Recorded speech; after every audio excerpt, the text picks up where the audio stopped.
I'm Paul Levinson, and welcome to Light On, Light Through, episode 168. My review of For All Mankind, Season 1, and Episode 2.1.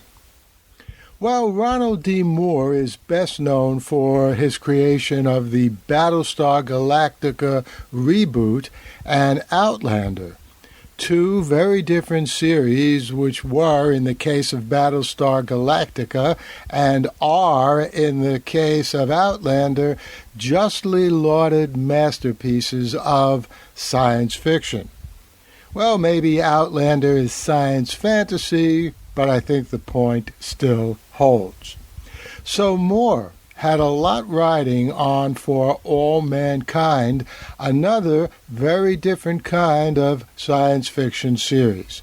And I just saw the entire first season, which began to air on Apple TV in November 2019. And the first episode of the second season, which started airing on Apple TV just a few days ago. Here's what I think.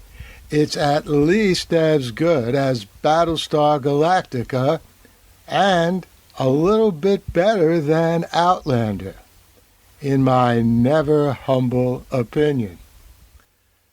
The new series rests on a bold premise. Had the Soviets beaten the U.S. to the moon by just a slight margin in 1969, 1 month, the result would have been much better for getting humans out into space, because the competition between the two superpowers would have continued and intensified. In literary terms, this would have set in motion an alternate reality in which the two superpowers continued vying to be the lead and dominant humans beyond our planet.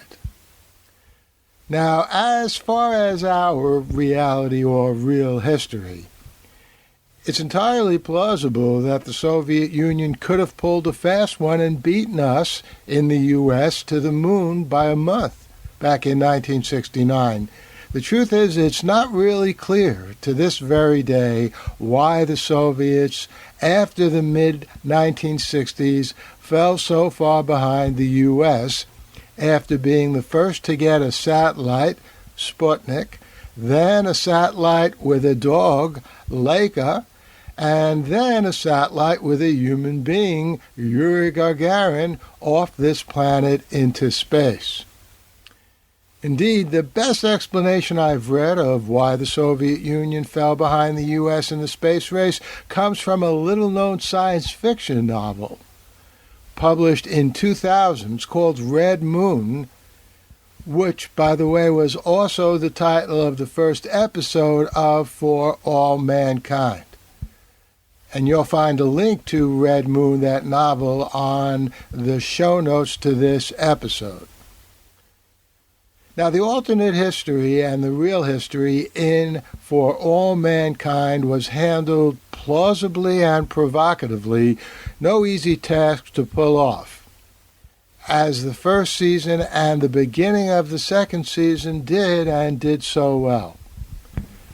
I guess my favorite alternate history gambit in the first season is Ted Kennedy cancels his trip to Chappaquiddick to focus on why the U.S. space program fell behind the Soviets, and he's elected president in 1972 in this alternate reality.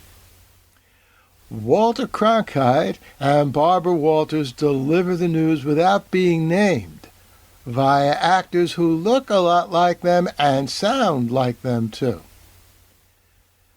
Nixon, Teddy, and at the end of Season 1 and the beginning of Season 2, Ronald Reagan are presented in real footage and photographs by voices that deliver alternate history speech via impersonators, or who knows how they got those voices, but it worked very well.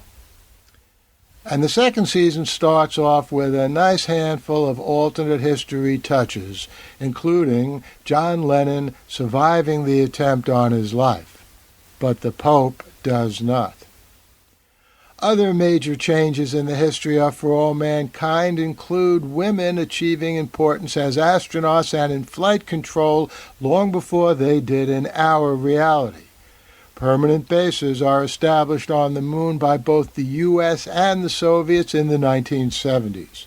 By the 1980s, the science of space travel has led to electric cars on planet Earth. But the human success in space has by no means wiped away all the iniquities we have suffered from in this reality on this planet. Prejudice against gays warp the personal life of at least one astronaut, and immigrants are treated badly in this alternate reality by an FBI obsessed with rooting out Soviet spies. The personal lives of the astronauts, of course, play a major role and a tempestuous role in this narrative.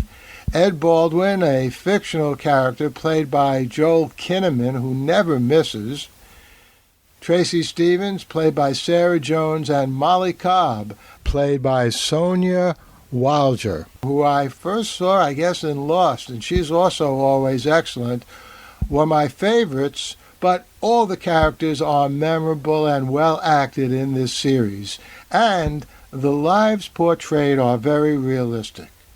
Death always lurks near life, ready to rear its head in our world, and this is more so when that life is in space. Just as in our own reality, not everything goes right or as expected in the grand endeavor to get us off this planet. And trust me, you'll be on the edge of your seat for just about every episode in this remarkable series. For All Mankind picked a good time to debut its second episode, the day after the NASA rover landed on Mars in our reality. This is a very ambitious project in our reality. It hopes to conclude by actually bringing back some stones, some rocks, and whatever else is harvested by the NASA rover back to our planet. That's an important first step towards we human beings setting foot on planet Mars. I'm hoping the series continues long enough to show us astronauts arriving on Mars. And I'll be reviewing every episode from now on in my blog. You'll find a link to that on my website. And then at the end of Season 2, I'll put up another review here on this podcast. But I'm hoping that we do see the astronauts in this series arriving on Mars, and that this alternate reality converges with our reality in which we send people to Mars too. The Light on Light Through podcast. Well, I hope you enjoyed this little review of this great series For All Mankind. I'll be back here soon with another episode of Light On, Light Through. In the meantime, take care, stay safe, and enjoy.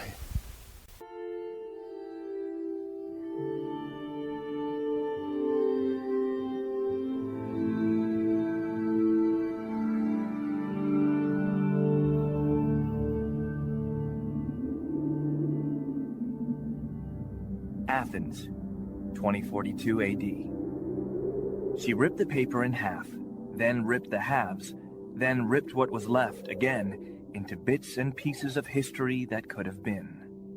Sierra Waters had read once that, years ago, it was thought that men made love for the thrill, while women made love for the sense of connection it gave them.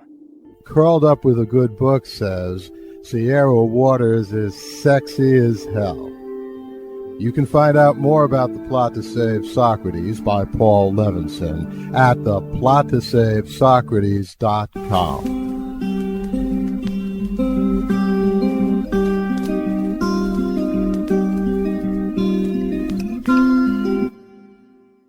Paul Levinson Silk Code, about an ancient biotech war raging on in secret for centuries.